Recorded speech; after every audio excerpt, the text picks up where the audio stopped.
This is a video about some tests are easier to pass than others. It is what it is, right? Now the DVSA have tried very hard to make sure that all tests are similar. So if it's snowing, for example, it's going to be called off. If it's really heavy rain, it's going to be called off. No tests are done in the dark because everything has to be as balanced and as normal for each person, uniform, right? You know, for each person.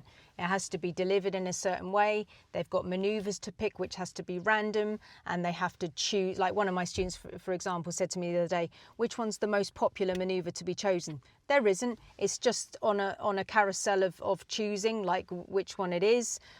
Your controlled stop is 1 in 3, so you might be selected for that.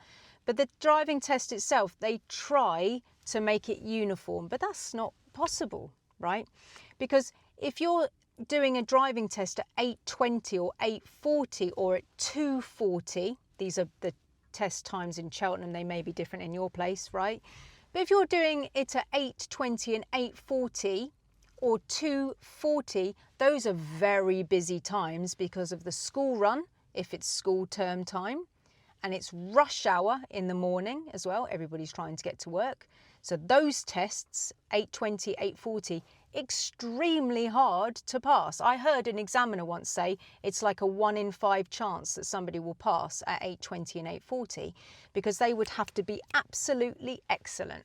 Their understanding of when to go at roundabouts would have to be perfect. Their understanding of blockers, their ability to make progress and not hesitate, right up there. Now, obviously, hesitation and driving too slow is one of the most common things that people fail for. Happens all the time. I've had somebody fail once for doing 18 miles an hour. It's far too slow. Okay, you need to be like a normal person when you go to this driving test. Now, the 2:40 can also be hard sometimes if it's school term time, because of course it's schools in and out, drop-off points, 3 o'clock, 3:15, 3:20, blah, blah, blah.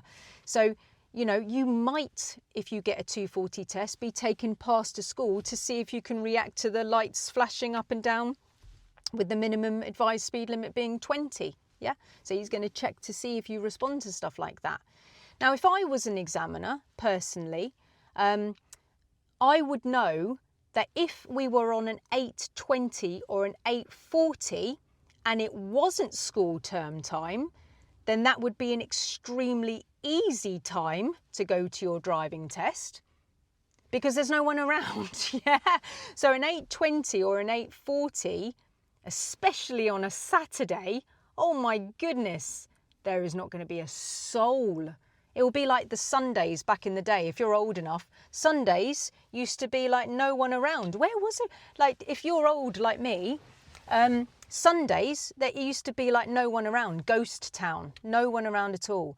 8:20 and 8:40 on a Saturday, if you're lucky enough to get that. If an examiner is needing to do some overtime because he's a bit skint and he's like, do you know what, I'll work on a Saturday, which isn't potentially normal in your area, 8:20 or an 8:40, that's an easy test. There's not going to be anyone around. If I was an examiner and it was Saturday morning at 8:20 or 8:40, I would probably do things like fast driving to see whether you can drive fast, and I would probably do hill starts because there's, I mean, if you do a crossroads turning right with a yellow box, there's not going to be anybody there. 8:20 and 8:40, not going to be anyone there. You know, what's the point in like going into town where there's just no one? You're not going to be able to see the students like there's just no one around. But if it was rush hour and then you take them to a crossroads yellow box turning right, that's hard. Yeah. So if it's 8:20 or 8:40 and it's school, yeah, and it's rush hour, there's a possibility that the examiner may be like, it's really busy in town, you know, too busy. I'm going to take the student out of town and we're going to go and do some 60s. So if my students get an 8:20 or an 8:40 because we're desperate, because I wouldn't normally say that, I would normally advise get the 10 or 11 because that's after rush hour and before lunch. Love that. Yeah, I'm always like, get the 10:22, get the 11:19 because like, you know, everybody's in work. It's the quietest time of the road normally. I've lost my train of thought. But yeah, if I've lost my train of thought completely. if somebody was getting an 820 or an 840, they're probably going to go outside of town.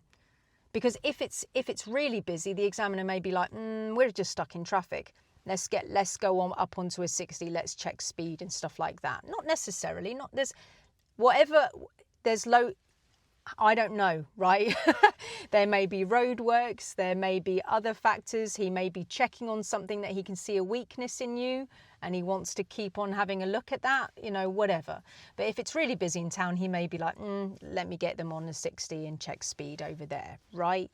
But it's going to be a lot harder for you to do a driving test at 8:20 or 8:40 if it's rush hour and it's school. Guys, if you've got any choice, I really would stay away from that. I mean, the test is hard enough. You don't want to give yourself rush hour to deal with as well. If you had a 10 o'clock test and an 8 o'clock, definitely favour the 10 o'clock. Definitely. Way easier on the road, okay? Unless it's not school term time, then bonus, yeah? Hardly anyone around. Easy tests, in my opinion, would be a Saturday morning, 8:20, 8:40. There is really nothing going on, guys. If you get a driving test in the holidays, like 31st of December, for example, 8:20 on the 31st of December, there's not going to be anyone around. 8:20, 8:40 on the 2nd of January, there's going to be no one around, yeah? No one around. Way easier to pass your driving test. Now, I'm not saying for a minute that you should go in there and be like, oh, do you know what? I'm not ready for my test, so I'm going to choose an easy test time, because you are going to be on the road for the rest of your life. When you go to your driving test, you're making the statement, I don't need help ever again from a human being to tell me how to drive. That's a lot of responsibility. Make sure that you're going to your test and you're ready. Okay, this is dangerous, okay? I know it's expensive.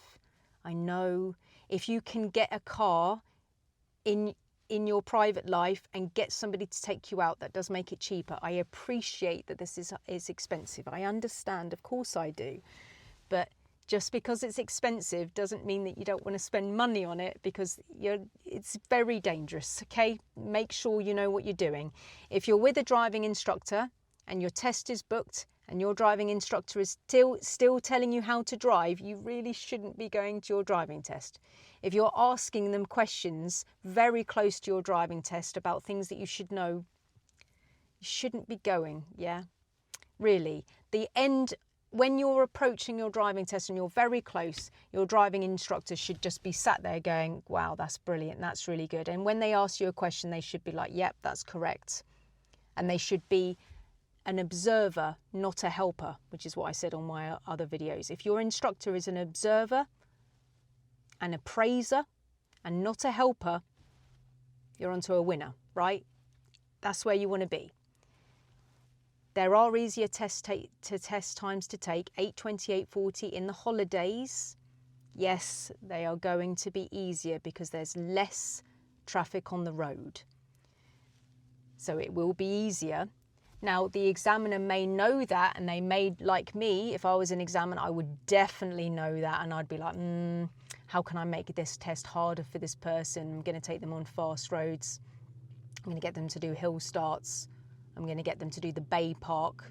Yeah, I'd throw the book at them as much as I can to see the skill. I want to see the skill. Is this person going to be okay if I put them onto the road for the rest of their lives? Are they going to have an accident? Are they going to cause property damage to other people's cars?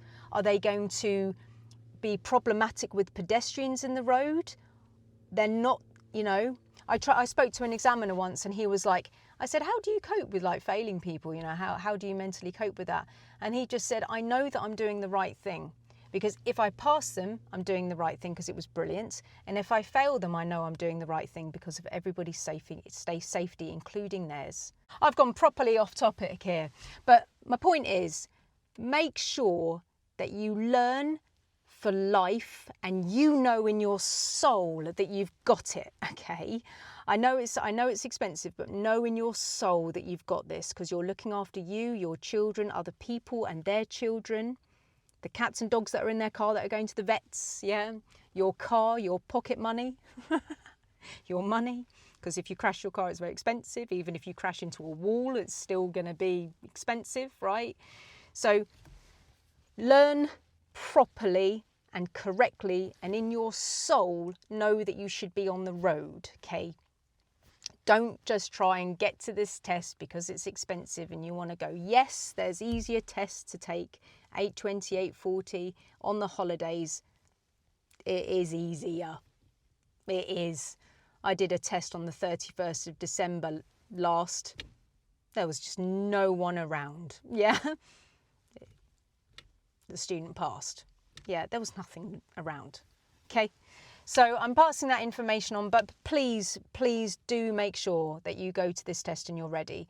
If somebody, if one of my students went to test at 8:20, 8:40, and it was rush hour and the schools were on, and my student went and they got less than 5 minor faults, they are an excellent driver.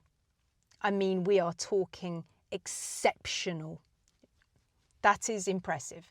That is absolutely amazing.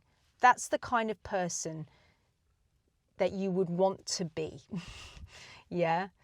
Now, I appreciate that you don't want to put yourself under lots of stress, but I'm just saying, be the best, be the elite, strive for gold, strive for the best in everything that you do. Yeah. What's the point otherwise? Go for the best, be the best. And then if you go in at gold level or even platinum level, if you drop down a little bit and you get to silver because you're nervous, fine, you're still going to pass. But if you go in and you're bronze and you know you're bronze and you're nervous, you're going to drop down into an unmarked situation. You're going to fail.